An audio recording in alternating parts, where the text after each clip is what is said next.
Good evening, I'm Brian Reagan, this is Tyler Kelly. And we welcome you to our Twilight Talks. And tonight we are begin what will be about a week and a half roughly, closing out the book of Acts on the church's reading plan. Tonight we are in Acts 23, verses 23 through 35. And he called for 2 centurions, saying, "Prepare 200 soldiers, 70 horsemen, and 200 spearmen to go to Caesarea at the 3rd hour of the night, and provide mounts to set Paul on and bring him safely to Felix the governor." He wrote a letter in the following manner: "Claudius Lysias, to the most excellent governor Felix, greetings. This man was seized by the Jews and was about to be killed by them. Coming with the troops, I rescued him, having learned that he was a Roman. And when I wanted to know the reason they accused him, I brought him before their council. I found out that he was accused concerning questions of their law, but had nothing charged against him deserving of death or chains. And when it was told me that the Jews lay in wait for the man, I sent him immediately to you, and also commanded his accusers to state before you the charges against him. Farewell."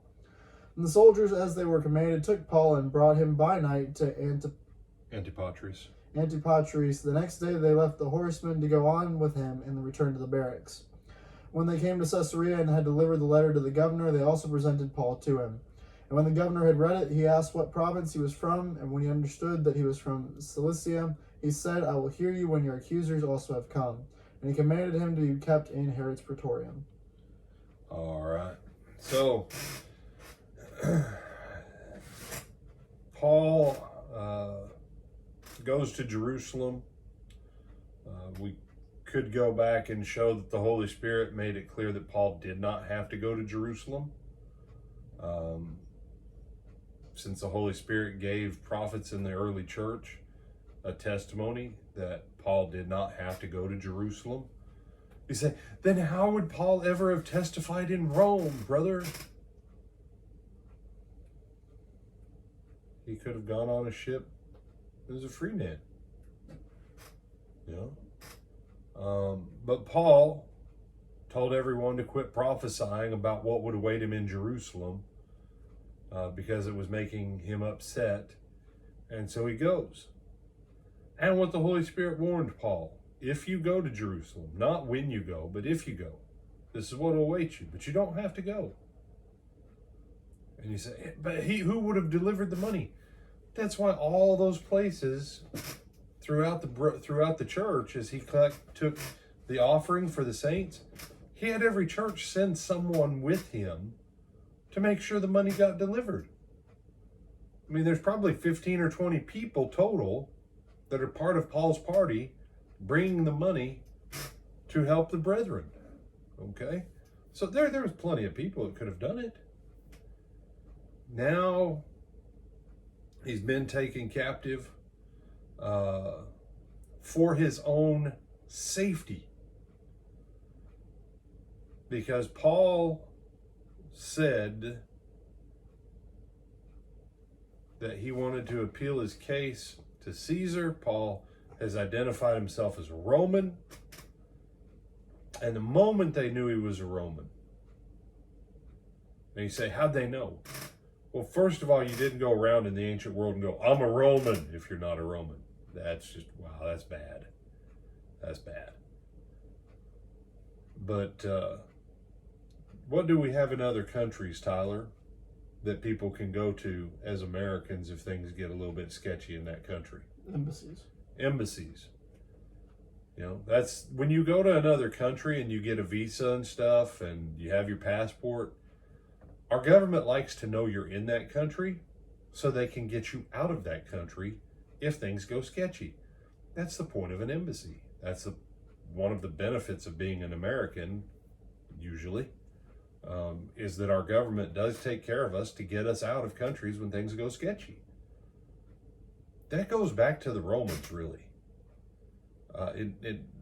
You will look throughout ancient history, the value that the Romans placed on Roman citizenship is one of the things that led to their long-term prosperity and survival, really and truly.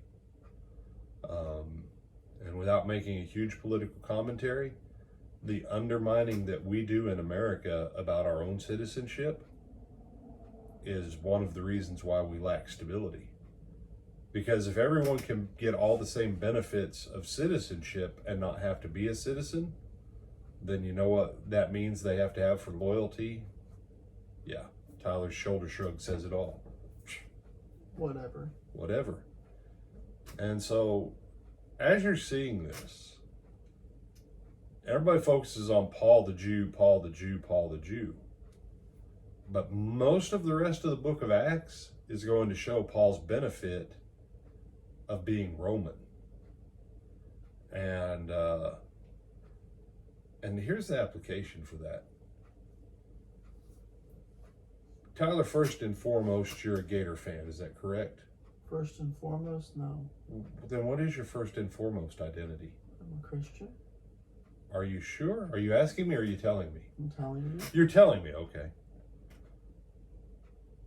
My first and foremost identity is Christian, then Texian, then Texan. So, what? I don't understand the difference. That's all right. So I think for Tyler, it goes Christian, Gator fan. Then do you have a third? Probably Floridian. Well, you've lived your whole life here other than while you went to school in Tennessee. So I'm going to assume Florida's pretty important to you. Quite possibly. Quite possibly. You know, don't devalue your citizenship, because there are privileges that come with citizenship that if you understand how citizenship works, you can use it to the advantage of the gospel as well as your own personal being. And the life of Paul is going to show us the value of citizenship when combined with faith.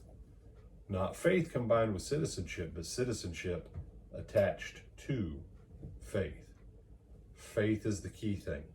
His identity as a Christian, to which is added the benefits in this world of the world systems if you know how to use them. And for those of you who have a question about that, remember what Jesus said in the parable of the unjust steward, Tyler? Off the top of your head? About that you knew that I reaped where I did not sow. No, that's the parable of the talents. That's the wicked servant in the parable of the talents. The parable of the unjust steward was the one that his master said, I'm going to get an accounting. And so he went and recut everybody's debt so he could get some money for his master and not get in as much trouble, right? And the master said, the children of this world are wiser than the children of light. That's what Jesus said. Knowing how to use the things of this world where they support and can advance your faith. Good lessons. Anything you want to add? No, sir. All right, then tell them good night. Have a good evening, and we will... No? Is it night? It is night. I forgot. We switched books. Have a good evening, and we'll see you in the morning. All right.